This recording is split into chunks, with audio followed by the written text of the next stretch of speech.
the goal of this, remember, is to teach you to build good habits.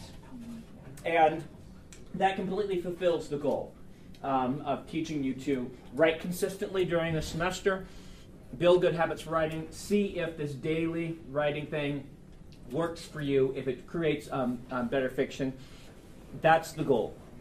As long as you're fulfilling the goal, like the nuts and bolts don't bother me as much. And you know, if you get to the 50,000, and you do your reading in class, you're basically getting an A in the class. That's the way I set this up, because the first couple years I tried to grade the finals very rigorously and base a lot on the final, but I don't think that teaches the right lesson. Basically, if we look at it historically, there'll be one or two of you who are writing publishable material right now. If I were to base your grade on that, that would not be right. At the same time telling you, yeah, you're doing great work, here's an A, when, your work is years off from getting published, then that's also somewhat doing you a disservice. And so I've transitioned to the goal of the class is not to get you published. The goal of the class is to give you all the information you would need and to teach you good habits. And so if you meet the goals of the class, then I'm going to give you the A. And I used to worry really a lot that everyone would end up getting A's and they get mad at me or something. They never have. They don't even look at it. Plus, my class is filled with grad students and PhD students and things. They're going to have to put up with the fact that a lot of really dedicated people take this class. And so I have no problem giving the entire class A's if you all do that. Now, if you don't hit the 50,000, I'm probably not going to give you a horrible grade unless you just don't try at all. If you do have made a serious try and a serious effort, if I can look through your words and things like that, I will still give you a decent grade. Someone who tries really hard, you're probably going to end up getting a B. If you don't try very hard at all, then you'll probably get lower than that. But that's kind of how I've gone to grading this class. So, in other words, do your readings. Come to your writing group every week. That gives you a big chunk of it. If you want a guaranteed A, hit your 50,000 words. And that's how I do it. Any questions? Did you have any tricks when you were an aspiring writer to keep yourself motivated to write? Yeah, I actually will keep track of word counts even still. Say, okay, how much did I do today? And I'll do it across the week. I'll actually also do it in an Excel file. Because what that'll tell me is it'll give me a way to gauge my progress. This is how many hours I wrote, this is how many words I wrote, and this is that gives me the words per hour. And I know for myself what a good day's writing is, what a weekday's writing is, and I can usually gauge by that, looking across the week to see if I've been goofing off and things like that, or if I've been, if I've been dedicated. It just helps keep me motivated. The numbers work real well for me.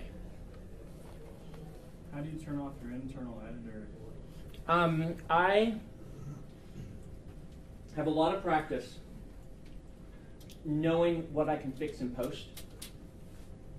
And I have a lot of practice of trying to revise a chapter and having that kill my momentum through the book, so that when I move on, it stops me.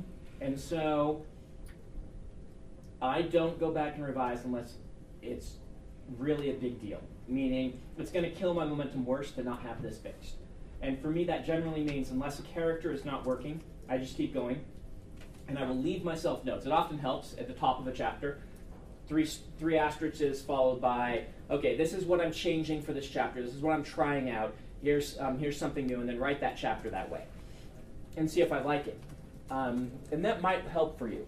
Even if one of my characters isn't working, sometimes I'll say, 3 asterisks, here I'm trying this personality for this character in this chapter, chapter 7. And I'll try it and see if I like it. And if I do, I'll do it for chapter 8 and chapter 9, and then I'll be like, okay, I'm getting a feel for this character. By then, your momentum is enough that you'll be like, okay, I can go fix the first chapters later on. Let's just keep going. However, a lot of times I get to the end of chapter 7 and say, that didn't work as well. I actually like the old character. I'll go back to it for chapter 8, or I'll try something new for chapter 8. And leaving notes like that to yourself can really help you, because you're not worried that you're going to forget to revise it because all the notes are there, and you can try new things out and experiment, particularly important for this class, where I'm forcing you to kind of keep going forward. And so try out new things for a chapter. Say, this chapter I'm going to really try being more visual or more sensory, using all 5 senses and things like that for my descriptions. Put that asterisk at the top, and when you get to it, see if you can tell the difference in your revision. It can be really helpful to you. Other questions, concerns, things? Travis? Does it, even after writing for a long period of time, does it always feel like a challenge? Or does it get very much easier? Or do you feel like you're always pushing yourself and challenge? I think it got easier for me the first few years and then leveled off. It's about the same level of difficulty, would be my guess for myself. Okay. Other questions? To add to that question, so about how many words have you written once you sort of leveled off? How many words? I would say see, it's kind of an interesting process. Early on, I was just so gung-ho, yeah, writer, fun, woohoo! I wasn't even paying attention to revisions and things like that. I was just going. And it started to become a challenge, I'd say, at about book 3 or book 4, which is where I transitioned from, yay, gung-ho, fun, to, wow, I'm going to really treat this like my job, and I'm going to keep doing it even past the honeymoon period. And I would say by the end of book 3, 4, so going into book 5, I had then basically stabilized. I still don't like revisions. I like moving on to the new thing, but I'm better about them now.